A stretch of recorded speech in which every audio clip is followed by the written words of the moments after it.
الشیطان الرجیم بسم اللہ الرحمن الرحیم قال اللہ تعالی فی الکلام المجید والفرقان الحمید قل ان کنتم تحبون اللہ فاتبعونی یحببکم اللہ صدق اللہ العظیم وبلغنا رسولہ النبی الکریم ونحن علی ذلک لمن الشاہدین والشاکرین والحمد للہ رب العالمین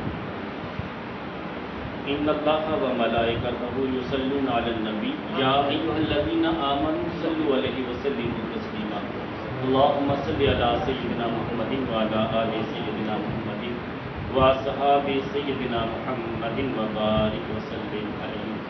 میرے نہایت ہی واجب الاحترام سی قدر وزیر محترم وزیر محتشم بزرگ و دوستوں، جیسا کہ آپ کو معلوم ہے کہ ہر جمعے ہماری کوشش ہوتی ہے کہ جمعہ کی نماز کے بعد بھی تقریباً آدھا گھنٹہ دورانیہ ہے، ہم گفتگو کرتے ہیں کسی نہ کسی موضوع، اور الحمدللہ ہمارے اپنے چینل پہ الحمدللہ ہر موضوع پہ بیان موجود ہے۔ اس کی ضرورت کیوں محسوس ہوئی؟ علماء کی کمی نہیں ہے، بے شمار علماء ہمارے گرد و نواح پہ موجود ہیں۔ ہر آدمی، ہر عالم دین اپنے مزاج کے مطابق علم دین کو پھیلا رہا ہے، اس میں کوئی شک نہیں، مگر کچھ وابستگیاں ایسی ہوتی ہیں، کچھ نسبتیں ایسی ہوتی ہیں، کچھ محبتیں ایسی ہوتی ہیں جن کی بنا پہ لوگوں کی یہ تمنا تھی کہ ہم بھی کچھ نہ کچھ گفتگو کریں۔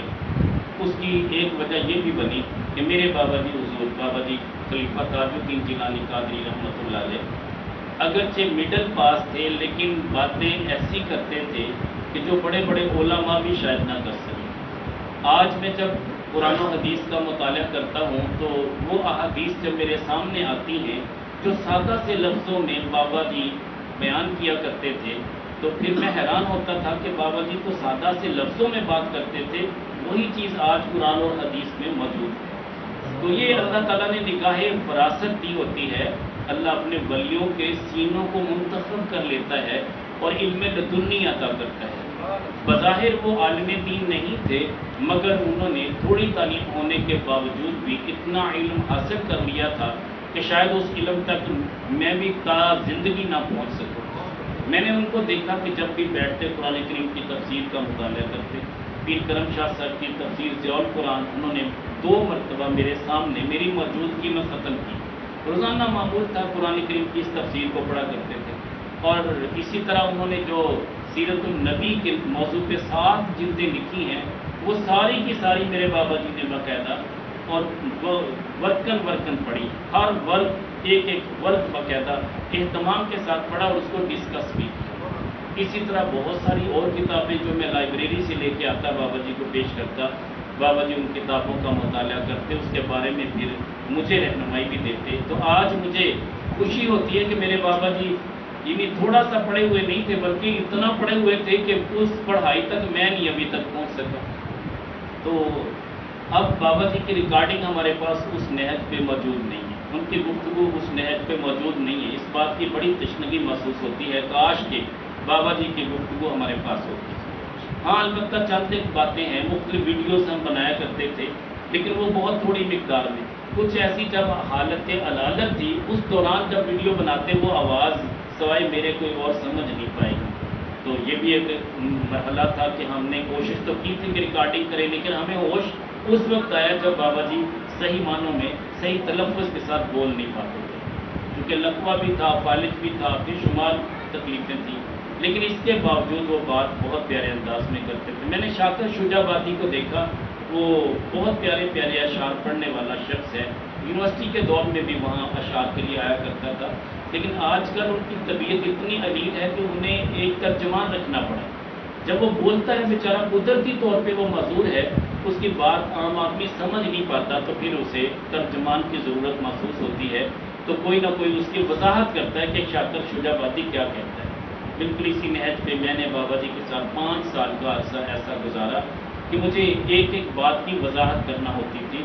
لوگوں سے ملاقات کرتے بابا جی جو بات کہتے وہ زبان کی لکنت کی بنا پہ شاید کوئی سمجھ نہ پاتا، پھر وہ پوچھتے کہ بابا جی کیا فرما رہے ہیں، تو میں اس کی وضاحت کرتا، کیونکہ ہمہ وقت مجھے ان کے ساتھ رہنے کا موقع ملا، تو ضرورت اس عمر کی ہوئی کہ جانا تو ہم نے بھی دنیا سے ہے، لیکن کچھ نہ کچھ ہم اپنے بچوں کے لیے، اپنی نسل کے لیے چھوڑ جائیں۔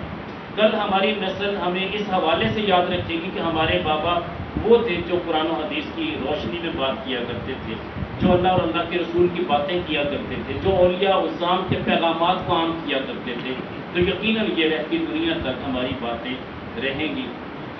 تو اسی مقصد کے پیش نظر کہ دین کی اشاعت کا ایک ذریعہ ہم بھی بن جائیں، ہم اپنے حصے کا کام کر لیں۔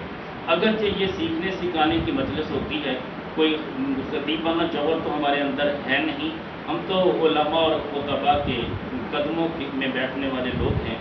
اللہ جل شانہ کا کرم ہے کہ ہمارے پاس آج قبلہ شاہ صاحب بھی تشریف فرما ہے، اللہ ان کا آنا ہمارے لیے باعث سعادت بنا دے اور ان کے ذریعے اللہ ہماری بخشش عطا فرما دے۔ یقیناً جو اللہ کی نسبتوں والے لوگ ہوتے ہیں، ان اللہ اور اس کے رسول کی نسبتوں والے یا اولیاء اللہ کی نسبتوں والے، ان کی نسبتوں کا بڑا اعزاز ہوتا ہے۔ اب بندہ سمجھتا ہے کہ شاید نسبت کام نہیں آتی، میں کہتا ہوں کہ نسبت کام آتی ہے جب بندہ نقش قدم پہ چلتا ہو۔ جب بندہ نقش قدم چھوڑ دے تو پھر نسبت بھی کام نہیں آتی۔ جب تک بندہ اپنے اکابرین کے نقش قدم پہ چلتا ہے تو وہ نسبت ویلڈ ہوتی ہے۔ سچی بات تو یہ ہے، کہنے والے تو یہاں تک کہہ دیتے کہ بی بی فاطمہ، سیدہ طیبہ طاہرہ، سیدہ عابدہ زاہدہ، سیدہ فاطمہ زہرا سلام اللہ علیہا، کہ آپ کی نسبت انہیں کوئی فائدہ نہیں دے گی۔ یہ عجیب بات ہے، کہنے والے نے یہ سرسری طور پہ کہہ دیا، لیکن کتنے لوگوں کی دل آزاری ہوئی، اس لیے کہ میرے کریم آقا علیہ الصلوۃ والسلام نے فرمایا کہ سیدہ تو جنت کی عورتوں کی سردار ہوگی۔ مجھے بتائیے کتنی ازواج مطہرات تھی، کتنی میرے کریم آقا علیہ الصلوۃ والسلام کی اور صحابیات تھی، مگر سیدہ کو یہ مجدہ کس لیے سنایا گیا؟ ان کو یہ اعزاز کس لیے ملا کہ ساری کائنات کی عورتوں کی سردار جنت میں کون ہوگی؟ میرے کریم آقا علیہ الصلوۃ والسلام کے لفظ جگر سیدہ طیبہ طاہرہ فاطمہ الزہرا سلام اللہ علیہا۔ یہ نسبت کا اعزاز نہیں ہے تو اور پھر کیا ہے؟ اعمال کی بات ہوتی تو عمل کرنے والی بے شمار عورتیں اچھی ہیں، موجود ہیں، مگر حقیقت یہ ہے بات نسبت کی ہے۔ اگر بندہ نسبت کے نقش قدم پہ چلتا رہے تو نسبت فائدہ دیتی ہے۔ تو سچی بات ہے، جو اولاد ہوتی ہے وہ والدین کو پیاری ہوتی ہے۔ یقیناً اولاد کے مقابلے میں بندہ کسی اور سے اتنا پیار نہیں کرتا جتنا اپنی اولاد کو فوقیت دیتا ہے۔ تو اسی طرح اگر ہم روحانی اعتبار سے نسبت کو دیکھیں گے، کتابیں بہت ہیں مگر قرآن کی اہمیت اپنی ہے۔ قرآن کو ہم چونتے بھی ہیں، اونچی جگہ پہ بھی رکھتے ہیں، اور حقیقت یہ ہے کہ غلاف تو بہت سارے ہیں، پردے تو گھروں میں بہت سارے لٹکائے ہوئے، مگر اگر غلاف کعبہ نصیب ہو جائے تو ہم کبھی اسے زمین پہ نہیں رکھتے۔ یہ نسبت کی بات ہے نا، اسے چونتے بھی، آنکھوں سے بھی لگاتے ہیں، فریم کرا کے سجا دیتے ہیں۔ اور اگر روضہ رسول صلی اللہ علیہ وسلم کے ساتھ مس ہونے والی چادر، سرکار مدینہ صلی اللہ علیہ وسلم کی تربت اطہر پہ جو چادر موجود ہے، اگر اس کا کچھ حصہ نصیب ہو جائے تو ہم اسے بھی چون کے آنکھوں سے لگائیں گے۔ یہ نسبت کی بات ہے۔ پتہ نہیں کس فیکٹری میں وہ کپڑا تیار ہوتا ہے، کہاں سے دھاگے منگوائے جاتے ہیں، ہر دھاگے کو چوما نہیں جاتا، مگر جو اس کپڑے میں پرو دیا گیا اس دھاگے کی بھی قدر ہے۔ ایک دھاگا بھی کسی کو نصیب ہو گیا تو وہ چون کے آنکھوں سے لگاتا ہے۔ یہ فرش، یہ ماربل کی اینٹیں پتہ نہیں کن پہاڑوں سے لی گئی اور ان کو تراش خراش کے بہترین اینٹیں بنا دیا گیا۔ ہم ان اینٹوں پہ کبھی بھی جوتا لے کے نہیں چلتے، اس لیے نہیں چلتے کہ یہ مسجد کے سیر میں لگی ہوئی اینٹیں ہیں، لیکن واش روم کے اندر جب بھی ہم جائیں گے ننگے پاؤں نہیں جائیں گے بلکہ جوتا پہن کے جائیں گے، کیونکہ وہ واش روم ناپاکی والی جگہ ہے، کہیں ایسا نہ ہو کہ پیشاب کے قطرے وہاں ہوں، تو لہٰذا ہم اپنے پاؤں کو اس جگہ پہ کبھی رکھنا گوارا نہیں کرتے۔ اینٹیں وہ بھی اسی فیکٹری سے آئی ہیں، لگی واش روم میں ہے، ان کی وہ قدر نہیں ہے، لیکن لگی مسجد میں نسبت کی وجہ سے ان کی قدر بن گئی۔ تو بات میں آج جو کرنا چاہ رہا تھا، میں نے جو آیت مقدسہ پیش کی ہے، قل ان کنتم تحبون اللہ فاتبعونی یحببکم اللہ۔ اے حبیب کریم علیہ الصلوۃ والسلام، آپ اپنے امتیوں سے، اپنے پیارے صحابہ سے اور تا قیامت آنے والے لوگوں سے کہہ دیجئے کہ اگر تم اللہ سے پیار کرنا چاہتے ہو تو میری اتباع کرو۔ یحببکم اللہ، پھر اللہ تمہیں اپنا محبوب بنا لے گا۔ کرنے تو اللہ سے پیار چلے تھے، مگر یہاں پہ پیار کرنے کی حاجت تمہیں نہیں رہے گی، اللہ تمہیں اپنا محبوب بنا لے گا۔ کرم بخشیاں کتنی ہیں۔ اسی آیت مقدسہ کے تحت میں چند باتیں گوش گزار کروں گا۔ یقیناً جنہوں نے اللہ اور اللہ کے رسول صلی اللہ علیہ وسلم سے پیار کیا، اللہ جل شانہ سے ڈائریکٹ پیار کرنے کا دعویٰ بھی کوئی کرنا چاہتا تو قرآن کی یہ آیت اسے منع کر دیتی ہے کہ ڈائریکٹ دعویٰ محبت کبھی نہ کرنا، جب تک اتباع رسول نہ ہو. جب اتباع رسول ہوگی تو آپ کا دعویٰ قابل قبول ہوگا. رسول کی اہمیت ہے، اس کے بعد تمہارا دعویٰ قابل قبول ہوگا. آقا کریم علیہ الصلوۃ والسلام تشریف فرما ہے. غزوہ حنین ہے. اب غزوہ حنین کے موقع پر رب کائنات جل وعلا کے محبوب صلی اللہ علیہ وسلم جب دیکھتے ہیں کہ ہمارے تمام صحابہ تھک چکے ہیں، دن بھر کی تھکاوٹ، رات کا احساس اور آرام کرنے کا احساس اللہ کے پیارے نبی صلی اللہ علیہ وسلم کو محسوس ہو رہا ہے کہ میرے پیارے پیارے صحابہ سارے دن بھر کی مشقت سے ایک غزوے کے لیے اتنا سفر کر کے تشریف لائے ہیں، تو کہیں ایسا نہ ہو کہ رات کی تاریکی میں جب یہ آرام کر رہے ہوں تو دشمن حملہ آور ہو جائے. میرے کریم آقا علیہ الصلوۃ والسلام صحابہ کو مخاطب کرتے ہیں، فرماتے ہیں کہ تم میں سے کون ہماری حفاظت کے لیے رات بھر کی ڈیوٹی دے گا. ایک صحابی کھڑے ہو جاتے ہیں، ان کا نام ہے انس بن ابی مرسد رضی اللہ تعالیٰ عنہ. جب یہ کھڑے ہو گئے، عرض کی یا رسول اللہ صلی اللہ علیہ وسلم، آپ کا خادم، آپ کا غلام آپ پہ جان نچھاور کرنے کے لیے تیار ہے، آپ کے صحابہ پہ جان نچھاور کرنے کے لیے تیار ہے، آپ حکم فرمائیں، بندہ ناچیز آپ کے لیے حاضر ہے. میرے کریم آقا علیہ الصلوۃ والسلام فرماتے ہیں اپنے گھوڑے پہ سوار ہو کے آ جاؤ اور اس پہاڑ کے ارد گرد کے جتنے ایریے ہیں، علاقے ہیں، آپ ان کی طرف جائیں گے. حوازن کے لوگ ممکن ہے کہ ہمارے اوپر حملہ آور ہو جائیں. رات بھر اس علاقے کی پہرہ داری تمہاری ذمہ داری ہے. تو حضرت انس بن ابی مرسد رضی اللہ تعالیٰ عنہ آپ گھوڑے پہ سوار ہوتے ہیں، ادھر نکل جاتے ہیں. رات بھر وہ پہرہ دیتے رہتے ہیں. ادھر نماز فجر ہوئی، میرے کریم آقا علیہ الصلوۃ والسلام تشریف لے کے صحابہ کا جب میں غفیر ہے صفیں باندھی کی، میرے کریم آقا علیہ الصلوۃ والسلام نے سنتیں پڑھ لی. اب سب سے پہلے میرے کریم آقا علیہ الصلوۃ والسلام اپنے اس پیارے صحابی کو یاد کرتے ہیں. چاہیے تو یہ تھا کہ نماز فجر ادا کی جاتی، مگر اللہ کے پیارے نبی صلی اللہ علیہ وسلم جو ان کی ناموس کی حفاظت کرتا ہے، اللہ کے نبی اسے چھوڑتے نہیں ہیں بلکہ اس پہ نگاہ کرم کرتے ہیں، اسے اپنی نگاہوں میں رکھتے ہیں. میرے کریم آقا علیہ الصلوۃ والسلام پوچھتے ہیں کہ تمہارا شاہ سوار ابھی واپس نہیں آیا؟ تو صحابہ دست بستہ عرض کرتے ہیں حضور ابھی تک تو ہم نے ان کو نہیں دیکھا. فرمایا اچھا ان کو ابھی ہم تلاش کر لیتے ہیں کہاں ہیں اور اس وقت کہاں ڈیوٹی دے رہے ہیں. اب اللہ کے پیارے نبی صلی اللہ علیہ وسلم کو نماز کا بھی احساس ہے کہ نماز فجر کا وقت جا رہا ہے، تو میرے کریم آقا علیہ الصلوۃ والسلام جماعت کے لیے مصلی پہ تشریف لاتے ہیں، صحابہ تکبیر پڑھتے ہیں. اب جماعت کھڑی ہو گئی. میرے کریم آقا علیہ الصلوۃ والسلام کے پیارے صحابہ کا معمول کیا تھا، توجہ سے سنیے گا. میرے کریم آقا علیہ الصلوۃ والسلام جب بھی مصلی امامت پہ کھڑے ہوتے، دائیں بائیں جو صحابہ ہوتے کن اکھیوں سے میرے کریم آقا علیہ الصلوۃ والسلام کی داڑھی مبارک کو دیکھا کرتے تھے، آپ کے رخ طیبہ کو دیکھا کرتے تھے. آج کے کچھ ایسے جاہل لوگ تو فتوے لگاتے ہیں کہ نماز میں نبی کا خیال آ جائے تو نماز نہیں ہوتی. میں کہتا ہوں صحابہ کی نماز تو ہوتی تب تھی جب اللہ کے پیارے نبی کا رخ طیبہ دیکھ لیتے تھے. آقا کریم علیہ الصلوۃ والسلام کی طرف توجہ ہے. صحابہ بھی آقا کریم علیہ الصلوۃ والسلام کو دیکھ رہے ہیں، نماز کی حالت ہے، سرکار مدینہ صلی اللہ علیہ وسلم مصلی امامت پہ ہیں، صحابہ پیچھے ہیں اور صحابہ کی توجہ اللہ کے پیارے نبی صلی اللہ علیہ وسلم کے رخ طیبہ پر ہے.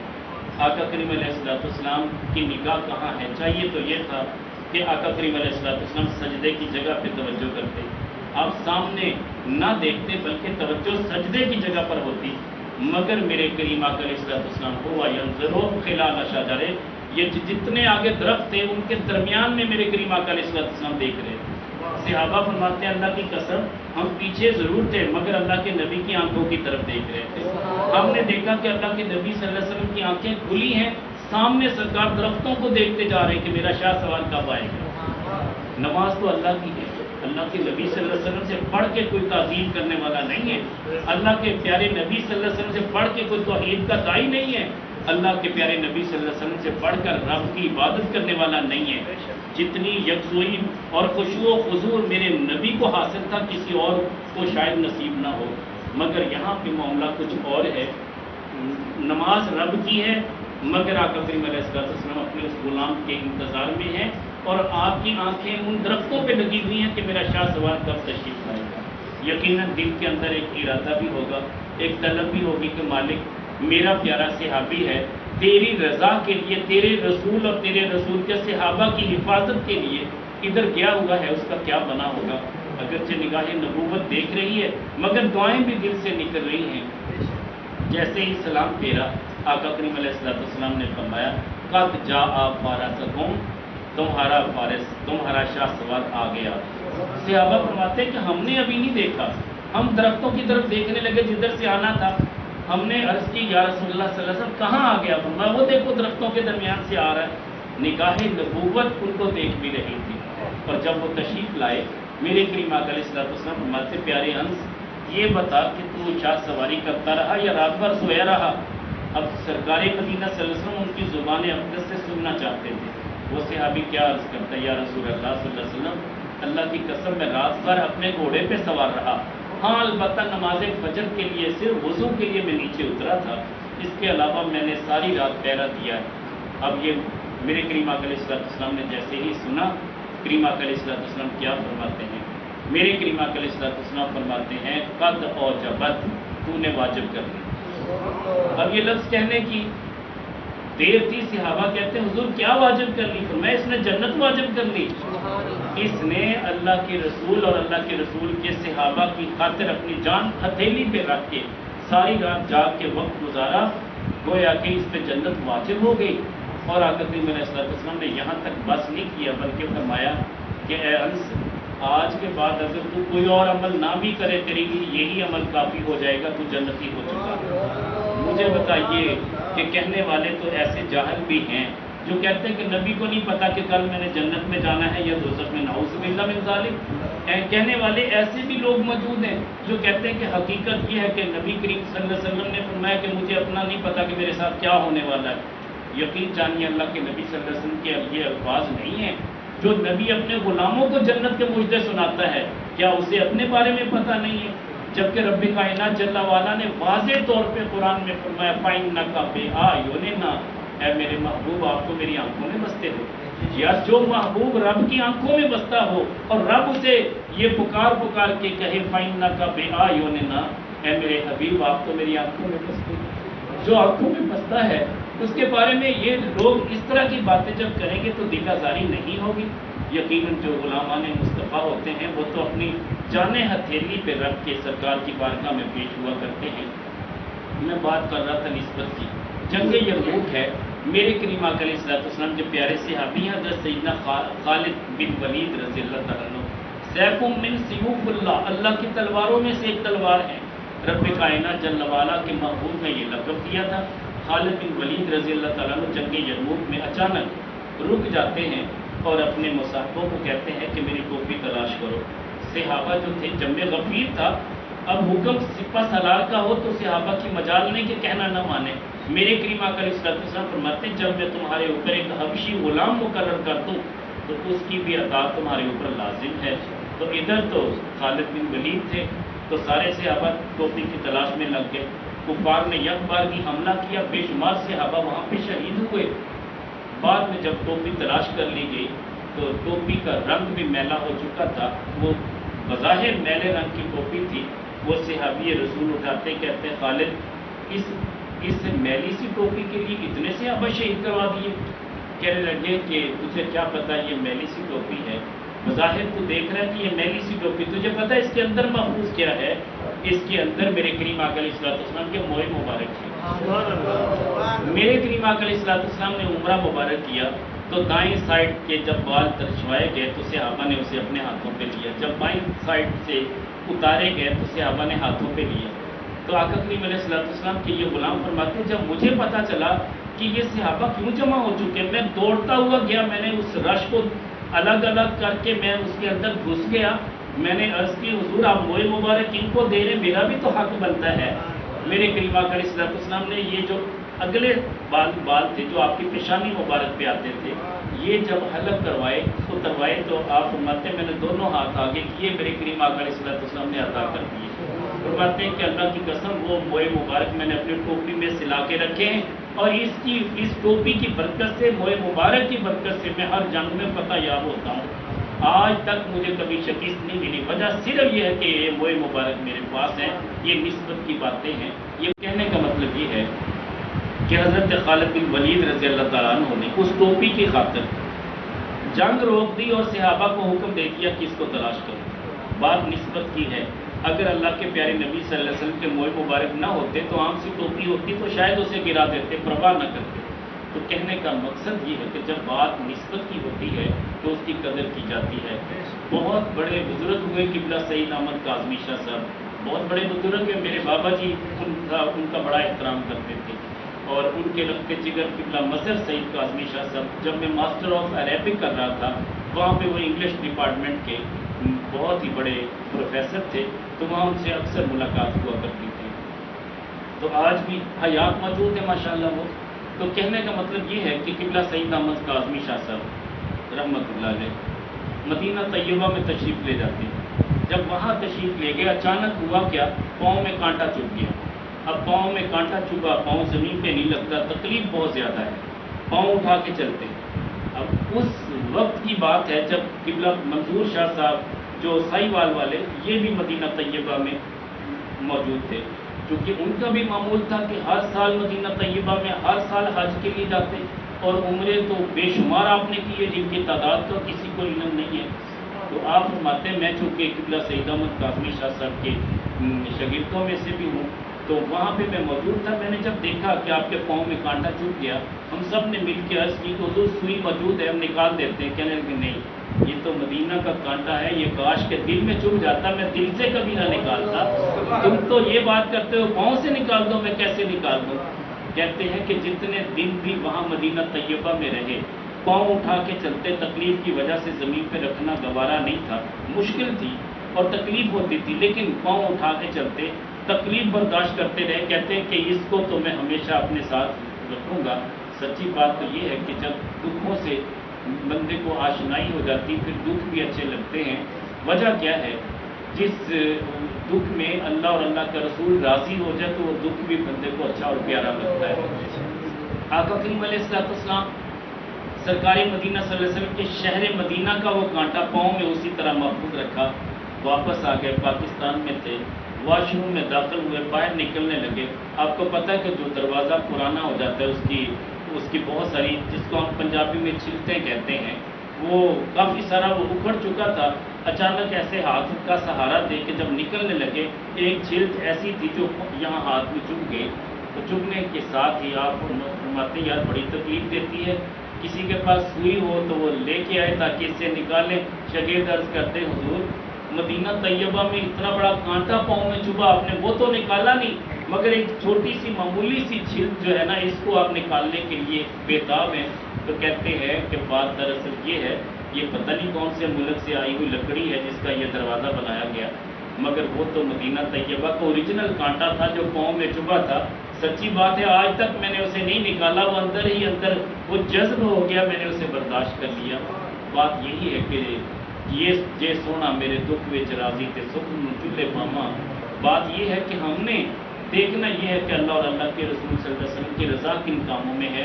اگر اللہ کے پیارے محبوب صلی اللہ علیہ وسلم راضی ہو جائیں, ہمارا سارا خیش قبیلہ ناراض ہو جائے, تب بھی ہمیں یہ دکھ ہمیں قبول ہونا چاہیے.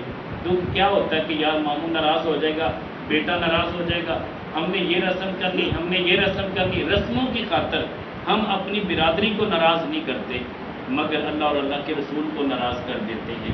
کاش کہ ہم اللہ کے رسول صلی اللہ علیہ وسلم کو راضی کر لیں, برادری ساری ناراض ہو جائے, وہ تو بعد میں بھی راضی ہو جائے گی. سچی بات یہ ہے کہ جس پہ اللہ راضی ہو جاتا ہے سارے اس پہ راضی ہو جاتے ہیں. رب راضی تو سب راضی, کہنے والوں نے کہہ دیا. تو سچی بات یہ ہے, کوشش یہ کریں کہ جب بھی کوئی ایسا معاملہ آ جائے کہ جس میں بظاہر برادری ناراض ہو رہی ہو, جس میں بظاہر ماں باپ بھی ناراض ہو رہے ہوں, لیکن وہ کام غیر شرعی ہے, وہ بے شک ماں باپ ہوں, بے شک پیر صاحب ہوں, نام نہاد پیر صاحب جن کو پتہ ہی نہیں علم دین کیا ہے, اگر وہ بھی ناراض ہو رہے ہیں تو ہونے دیں, ہم نے ان کی پرواہ نہیں کرنی. لا طاعۃ لمخلوق فی معصیۃ الخالق, جس میں رب کی ناراضگی ہو ایسا کام ہم نے کسی کے بھی حکم سے نہیں کرنا, چاہے وہ ماں باپ حکم دیں, چاہے پیر صاحب حکم دیں, چاہے کوئی بھی برادری کا بڑا آ کے کہہ دے کہ ہم نے یہ کام کرنا ہے. کوئی ایسی رسم ادا کرنی ہے جو غیر شرعی ہے. مثال کے طور پہ شادیوں میں رواج ہے کہ کنجریاں بلائی جاتی ہیں, ان کا ناچ گانا سنا جاتا ہے, اس پہ ویلیں کروائی جاتی ہیں, یہ غیر شرعی عمل ہے. اگر باپ حکم دیتا ہے تب بھی نہیں ماننا, تو پیر ایسا نام نہاد پیر کہتا ہے کہ یہ کرنا ہے, نہیں کرنا. اگر کوئی برادری کا بڑا بھی دعویٰ کرے کہ کوئی بات نہیں میں کرواؤں گا, پھر وہ کرواتا رہے, ہم نے اس میں شامل نہیں ہونا. مزہ یہ ہے کہ جس کام میں اللہ اور اللہ کا رسول ناراض ہے، ہم نے برادری کے کسی بڑے کا بھی کہنا نہیں ماننا۔ بات یہ ہے کہ ایک ہی فیصلہ ہے کہ جب ہم دین پہ چلنے کا ارادہ کر چکے ہیں تو ہم نے دین پہ ہی چلنا ہے، پھر کسی اور کی بات کو نہیں سمجھنا، کسی اور کی بات کو سننا ہی نہیں ہے۔ ہاں البتہ اگر شریعت کے مطابق کوئی بندہ بات کرتا ہے تو سچی بات ہے دیکھنے میں وہ اگرچہ غریب ہی کیوں نہ ہو اور اس کے کپڑے پراگندہ ہی کیوں نہ ہوں، اس کے بال مٹی سے گرد و غبار سے اٹے پڑے ہوں، مگر بات اس نے اچھی کی ہے تو اس کو اپنے سر کا تاج سمجھتے ہوئے اس بات پہ ہم نے عمل کرنا ہے۔ یقیناً ہمارے ماں باپ اچھے ہیں، ہمارے ماں باپ بھی نیکی کا حکم دیتے ہیں، ہمارے پیشوا ہمارے مرشد بھی نیکی کا حکم دیتے ہیں، تبھی تو ہم اپنے پیروں کے غلام بھی ہیں، کہنا ماننے والے بھی ہیں۔ ہمارے والدین نے بھی ہمیں نیکی کی دعوت ہی دی ہے اور تمام تر برائیوں سے بچایا ہے۔ تو ایسے ماں باپ اگر زہر نصیب ہو گئے تو یقین جانیے زندگی بن جاتی، پھر ان کے جو اولاد ہوتی ہے، ان کی جو نسل ہوتی ہے وہ بھی نیکوں والی نسل ہوتی ہے۔ اللہ کریم جل وعلا ہمیں نیکی کا حکم کرنے کا جذبہ دے اور نیک بندوں سے نسبت رکھنے کی توفیق دے اور آقا کریم علیہ السلام سے اسی طرح محبت کی توفیق دے۔ آخری بات عرض کر دوں، 2 منٹ باقی ہیں، تو بات یہ ہے کہ دیکھیں یہ تو باتیں تھیں ہم نے انسانوں کے حوالے سے کی، اب پرندوں کی بات لے لیں۔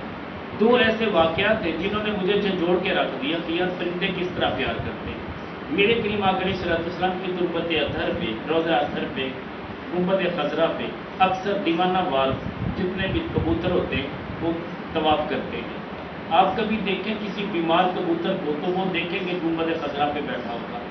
اسی طرح حرم کعبہ میں آپ چلے جائیں، خانہ کعبہ کے ارد گرد سے کبوتر گزریں گے، اوپر سے کبھی کبوتر نہیں گزرے گا، لیکن کون سا کبوتر خانہ کعبہ کی منڈیر پہ بیٹھتا ہے، کبھی اس بات کو اندازہ لگائیں اور وہاں جا کے دیکھیں، لوگوں کو کہیں کہ اس بات کو نوٹ کریں، تو آپ دیکھیں کہ جو بیمار ہو جاتا ہے وہ خانہ کعبہ کی منڈیر پہ بیٹھ جاتا ہے، اللہ اسے صحت یاب کر دیتا ہے، اور جو بیمار ہو جاتا ہے وہ گنبد خضرا کے اوپر بیٹھ جاتا ہے، وہ صحت یاب ہو جاتا ہے۔ وہاں پہ کسی ہاسپٹل میں جانے کی حاجت نہیں پڑتی، یہ بے زباں ہیں بظاہر لیکن سب کچھ جانتے ہیں۔ اور یقین جانیے کہ جب یہ ترکیوں کا دور تھا، ترکیوں نے مسجد نبوی کی تعمیر کا آغاز کیا اور اس کو نئے سرے سے توسیع کرنی تھی، اور اس دوران کبوتر انہیں بڑا ڈسٹرب کر رہے تھے، کبوتر بار بار آڑے آ رہے تھے، مشینری بھی چل رہی تھی، اس دوران بھی کیفیتیں عجیب ہوا کرتی تھی۔ انہوں نے کیا کیا، ان کے ذہن میں یہ خیال آیا کہ ہم ان کبوتروں سے کسی طرح جان چھڑا لیں ورنہ یہ تو کام نہیں کرنے دیتے۔ اتنے کبوتر ہوا کرتے تھے اس وقت، مسجد نبوی کی اتنی بڑی توسیع نہیں تھی جو آج مسجد نبوی ہے۔ جو مسجد نبوی ہے جو میرے کریم آقا علیہ السلام کے روضہ اطہر کے ساتھ متصل ہے، صرف اتنی ترکی دور کی مسجد ہے، اس کے بعد کی ساری جو سعودی عرب کے فرما رواؤں نے بنائی ہے۔ تو کہنے کا مطلب یہ ہے کہ جو پہلی چھتریوں کا سین ہے بس یہاں تک ترکی دور کی مسجد ہے۔ یہ چونکہ گنبد خضرا کے بالکل متصل تھی، میرے نانا جی حضور الحاج مولانا محمد شریف نقشبندی رحمۃ اللہ علیہ فرمایا کرتے تھے کہ بیٹا یہ جو پہلی چھتریوں کا سین تھا نا، یہاں کھجوروں کے جھنڈ ہوا کرتے تھے اور یہیں پہ کبوتر چوک ہوا کرتا تھا، اسی جگہ پہ کبوتروں کو دانہ ڈالا جاتا تھا، کبوتر مسجد نبوی کے اسی پہلے سین میں اکٹھے ہوا کرتے تھے۔ یہ اس دور کی بات ہے۔ دوبارہ اب کبوتر وہاں پہ بڑا پریشان کر رہے ہیں، کبوتروں کی دانہ ڈالنے کی جگہ تھی لیکن کبوتر وہاں پہ اکٹھے بھی ہوتے لیکن کام نہ کرنے دیتے۔ پھر ہوا کیا، مصر کے بہت بڑے اللہ کے ولی تھے، وقت کے قطب تھے، کہنے والوں نے سب نے کہا کہ ان کو لے جائیں، ان کی بات اللہ کے پیارے نبی صلی اللہ علیہ وسلم کی بارگاہ میں پیش کریں۔ تو سارے مل کے ان کے پاس جاتے ہیں اور وہاں سے ان کو ساتھ لے کے، اور یہ واقعہ بیان کرنے والا کون ہے، یہ مولانا محمد الیاس قادری کے پیر و مرشد ہیں ضیاء الدین مدنی رحمۃ اللہ علیہ، ان کی زیارت میرے نانا جی حضور نے کی ہے۔ جو باب مجیدی ہے وہاں ان کا گھر ہوا کرتا تھا، گورنمنٹ آف سعودی عربیہ نے ان کا گھر خریدنے کے بعد ان کو الگ جگہ پہ رہائش دی اور یہ جگہ مسجد نبوی میں شامل کی۔ باب مجیدی باب فہد سے آگے آئے کہ آگے جو دروازہ لگا ہوا آپ کو نظر آئے گا اس پہ لکھا ہوا باب عبد المجید، تو یہ باب مجیدی، یہاں پہ بازار ہوا کرتا تھا، میرے نانا جی حضور نے تو دیکھا، لیکن آج کل تو خیر ہم جو جتنی بھی آگے والی نسل ہے ان کو کیا پتہ پہلے کیا ہوا کرتا تھا۔ تو وہ وقت کے قطب تھے، مصر کے بزرگ تھے، وہ روضہ رسول صلی اللہ علیہ وسلم میں تشریف لے گئے، جا کے چالیوں کے سامنے مواجہ شریف کے سامنے دست بستہ عرض کرتے ہیں، سارے لوگ موجود ہیں، بہت بڑے بڑے علماء مشائخ موجود ہیں اور یہ عربی میں گفتگو کر رہے ہیں اور عرض کر رہے ہیں یا رسول اللہ صلی اللہ علیہ وسلم آپ کے کبوتر بڑے پیارے ہیں، آپ کے جانثار ہیں، مگر کام میں رکاوٹ بن رہے ہیں، یا رسول اللہ صلی اللہ علیہ وسلم ان کو یہاں سے کسی اور طرف بھیج دیجیے۔ اب بس یہ دعا کرنے کے بعد، یہ عرض کرنے کے بعد جیسے واپس پلٹے، کبوتروں کی ٹولیاں ایسے اڑتی ہوئی نظر آئی کہ ایک کبوتر بھی وہاں مسجد نبوی میں نہ رہا، سارے کے سارے چلے گئے۔ جب کام ختم ہو جاتا شام کو کبوتر واپس آ جاتے۔ بات یہ ہے کہ میرے کریم آقا علیہ السلام تو جانوروں کی بولیاں بھی سنتے ہیں اور کریم آقا علیہ السلام جانوروں کے دل کے خیالات کو بھی جانتے ہیں اور ان کو پیغام دینا بھی جانتے ہیں۔ بظاہر تو کوئی آواز کسی نے نہیں سنی، مگر وہ فرندے اس قابل تھے کہ انہوں نے اللہ کے پیارے نبی صلی اللہ علیہ وسلم کی دل سے نکلنے والی آواز کو سنا۔ صبح سے لے کے شام تک وہ وہاں سے غائب، شام کو پھر دیواتا ہوا گنبد خضرا کے ارد گرد گھومتے۔ یقین جانیے انہوں نے بڑی پیاری بات لکھی ہے، وہ کہتے ہم نے اپنی آنکھوں سے یہ منظر دیکھا کہ سارا دن ایک کبوتر بھی ہمیں نظر نہ آتا، لیکن شام کو اتنے دیواتا وار وہ آقا کریم علیہ السلام کے گنبد خضرا کا طواف کرتے تھے کہ ہماری آنکھیں اشکبار ہو جاتی تھیں۔ پھر دور آیا جب سعودی حکومت آ گئی اور ترکیوں سے یہ چھین لیا گیا، اور ترکیوں نے صرف اس لیے کہ مدینہ طیبہ کا امن برباد نہیں کرنا چاہتے تھے، امن و سلامتی کے علمبردار تھے، انہوں نے بغیر کسی جنگ اور لڑائی کے شہر مکہ اور شہر مدینہ ترکیوں نے ان کو دے دیا۔ اب سعودی فرما روا، انہوں نے سب سے پہلے آ کے یہ پابندی لگائی۔ پابندی کیا لگائی؟ پابندی یہ لگائی، دیکھنے والوں نے اپنی آنکھوں سے دیکھا کہ انہوں نے وہاں پہ دانہ ڈالنا بند کر دیا۔ اب کبوتر وہاں پہ بغیر دانے کے موجود ہیں، کوئی کبوتر جانے کا نام نہیں لیتا۔ اور بات یہ ہے کہ وہ بزرگ عالیشان ہستیاں جو اس دور کی وہاں پہ موجود ہوا کرتی تھی، انہوں نے اپنی اپنی کتابوں میں یہ بات رقم کر دی، لکھ دیا کہ ہم نے اپنی آنکھوں سے بے شمار کبوتروں کو وہیں تڑپتے تڑپتے جان دیتے تھے۔ کبوتر جو اللہ کے نبی سے اتنا پیار کریں، آج ہم اتنے دور ہو چکے ہیں، ہمیں پتہ ہی نہیں کہ اللہ کے پیارے نبی صلی اللہ علیہ وسلم کی ناموس کیا ہے، آپ کی محبت کا دم کیا ہے، آپ سے محبت کے سلے میں ملتا کیا ہے۔ یہ سچی بات ہے، غافل ہیں تو ہم لوگ غافل ہیں، مگر وہ کبوتر وہاں پہ جان دے رہے تھے۔ اور کئی بزرگوں نے جب یہ خط لکھے، پھر پاکستان سے بھی بہت خط لکھے گئے، سعودی فرما روا کو یہ بتایا گیا کہ اس طرح تو یہ سارے کے سارے کبوتر ہلاک ہو جائیں گے، تو ان کی زندگی کی بقا کے لیے دانہ ڈالنے کی اجازت دی جائے۔ پھر دوبارہ سعودی فرما روا نے اس حکم کو مانتے ہوئے، اس تجویز کو مانتے ہوئے اس پہ عمل درآمد کروایا اور کبوتروں کو وہیں پہ دانہ ڈالنے کے لیے جگہ بنا دی گئی۔ پھر الگ سے جگہوں کا انتخاب ہوا، جیسے جیسے مسجد نبوی کی توسیع ہوئی ایسے ایسے کبوتر چوک آگے بڑھتا گیا۔ آج کبوتر چوک باب بحث سے باہر جب آپ جائیں گے تو 3-4 ہوٹل چھوڑنے کے بعد آگے کھلی جگہ پہ کبوتر چوک ہے۔ ادھر اگر آئیں گے تو مسجد بلال کے پاس کبوتر چوک ہے۔ یہ وہ کبوتر ہیں جن کے بارے میں 2 روایتیں، آخری بات عرض کر رہا ہوں۔ ایک روایت کیا ہے؟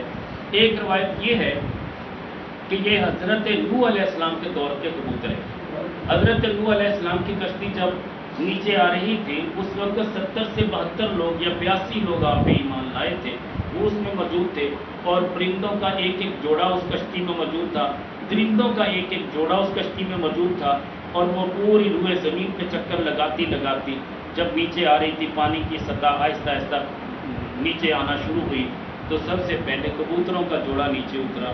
اس نے زمین کو تلاش کیا، آ کے خبر دی کہ حضور فلاں جگہ پہ ہم نے خشکی دیکھی ہے۔ تو پھر کشتی کا رخ ادھر ہوا، حضرت نوح علیہ السلام کی کشتی وہاں اتری۔ تو یہ جو جگہ میں نے یہ جگہ بھی دیکھی ہے، اور الحمدللہ مختلف جگہوں پہ یہ روایتیں موجود ہیں۔ جس جگہ سے پانی نکلا تھا، جس کو فارت النور کا لفظ قرآن نے کہا، وہ تندور کی طرح جہاں سے پانی ابلا تھا زمین سے، میں نے وہ جگہ بھی دیکھی ہے۔ وہ آپ نجف کی جو جامع مسجد ہے جہاں مولا علی شیر خدا رضی اللہ تعالیٰ عنہ کو شہید کیا گیا، وہ وہاں موجود ہے۔ اس کے علاوہ اور ملکوں میں بھی موجود ہے، ہر بندے نے اپنی سوچ کے مطابق اسے لکھا ہے۔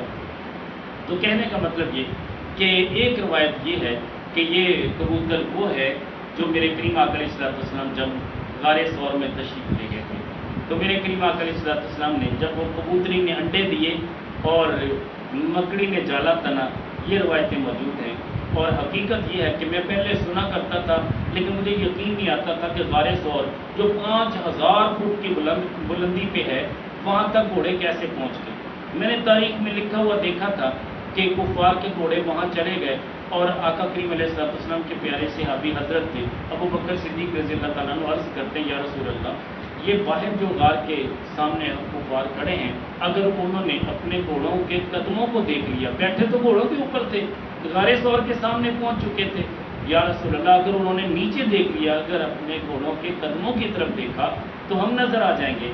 میرے کریم آقا علیہ السلام نے لا تحزن ان اللہ معنا، اے ابو بکر غم نہ کر، اللہ ہمارے ساتھ ہے۔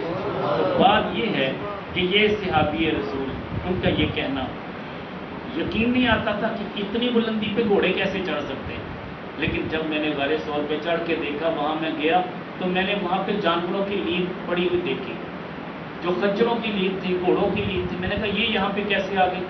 تو بتایا گیا کہ اوپر جو کنٹینیں ہیں ان کنٹینوں تک سامان پہنچانے کے لیے فریج اور اس طرح کی چیزیں جو بڑی ہیوی اور وزنی، ان سے خچروں کا کام لیا جاتا ہے، خچروں کے اوپر ان کو رکھ دیا جاتا ہے، یا پینے والی ٹن پیپسیاں ہوتی ہیں یا دیگر جو بھی کھانے کا سامان ہوتا ہے وہ سارے کا سارا ان پہ لاد کے ہم اوپر لے جاتے ہیں۔ میں نے پھر جب وہاں اوپر جا کے دیکھا تو وہاں واقعی یہ خچر اور گدھے گھوڑے موجود تھے۔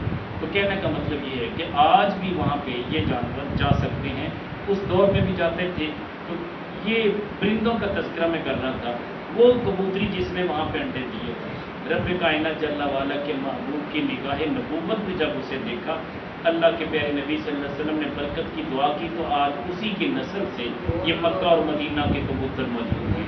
تو بات یہ ہے کہ سچی بات ہے، پرندے بھی اتنا پیار کریں اور ہم جیسے غافل اگر اللہ کے نبی سے پیار نہ کریں تو ہماری سچی بات ہے ہماری یہ بدقسمتی ہے۔ ہمیں چاہیے کہ آقا کریم علیہ السلام کی بارگاہ عالیہ میں روزانہ کے طور پہ کم از کم 100 بار درود پاک، ہو سکے تو 300 بار، جو 300 بار درود پاک پڑھتا ہے کثرت سے درود پڑھنے والوں میں شامل ہے۔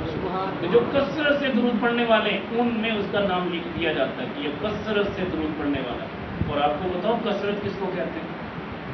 میرے بابا جی حضور جن کی تربت اطہر سامنے ہے 1,00,000 مرتبہ درود پاک روزانہ پڑھا کرتے ہیں۔ جو بندہ یہ کہتا ہے مجھے غصہ بہت آتا ہے، میں ہائپر ہو جاتا ہوں، گھر میں جھگڑا اسی لیے ہوتا ہے کہ میں غصے میں آ جاتا ہوں، وہ 100 بار درود پاک پڑھنا شروع کر دے، دوبارہ کبھی اسے غصہ آ جائے تو پھر کہنا اس کی زبان میں اللہ مٹھاس پیدا کر دے گا۔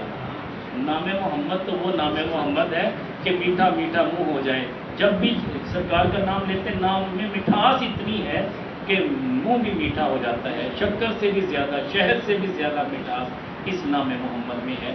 تو کوشش کریں اپنے گھر بنانے کے لیے اپنے بچوں کو بٹھانے کے بعد 100 بار درود پاک روزانہ معمول بنا لیں، آپ کے نافرمان بچے بھی فرما بردار ہو جائیں گے۔ یہ تجربہ شدہ بات کر رہا ہوں، آپ کر کے دیکھ لیجئے، انشاءاللہ آپ کے بچے نمازی بھی ہوں گے، آپ کی نسلیں سمجھ جائیں گی، اور اس معمول کو جاری رکھنا ہے، ہمیشہ کے لیے جاری رکھنا ہے۔ اور درود پاک کے لیے کوئی قدغن نہیں ہے، ہو سکے تو باوضو پڑھیں، یہ بدرجہ اولا قبول ہے، لیکن بے وضو بھی پڑھ لیں گے تب بھی قبول ہو جائے گا۔ اللہ کریم جل والا ہماری حاضری قبول فرمائے، دعا فرمائے۔